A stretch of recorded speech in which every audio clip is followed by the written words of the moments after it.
creche che Save the Children apre nella regione Marche grazie a una grande collaborazione con il comune di Ancona e a un valore di grande importanza, un luogo dedicato ai bambini e agli adolescenti dove poter trovare offerte educative, culturali e quindi costruire il proprio futuro. Allo stesso tempo è anche un modo per rendere vivo un quartiere e vitalizzare tutte le risorse e le opportunità che vi possono essere. Dare un'occasione concreta ai bambini, a tutti i bambini, ma in particolar modo a quelli le cui famiglie hanno meno mezzi a disposizione dal punto di vista economico, per avere appunto occasioni nel pomeriggio fuori dalla scuola di avere la possibilità di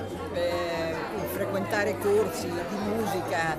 passare diciamo il tempo con un progetto educativo, dentro un progetto educativo. Quindi un'attività che nello stesso tempo vuole essere di supporto alle famiglie, alla funzione educativa delle famiglie e dall'altra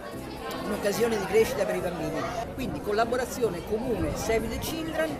in un progetto di riqualificazione anche di un pezzo di città, perché questo era un luogo bellissimo dal punto di vista architettonico, ma spento, ed essendo spento era il ritrovo, il ricettacolo, potete immaginare di cosa. Oggi con questa presenza che sarà attiva sempre,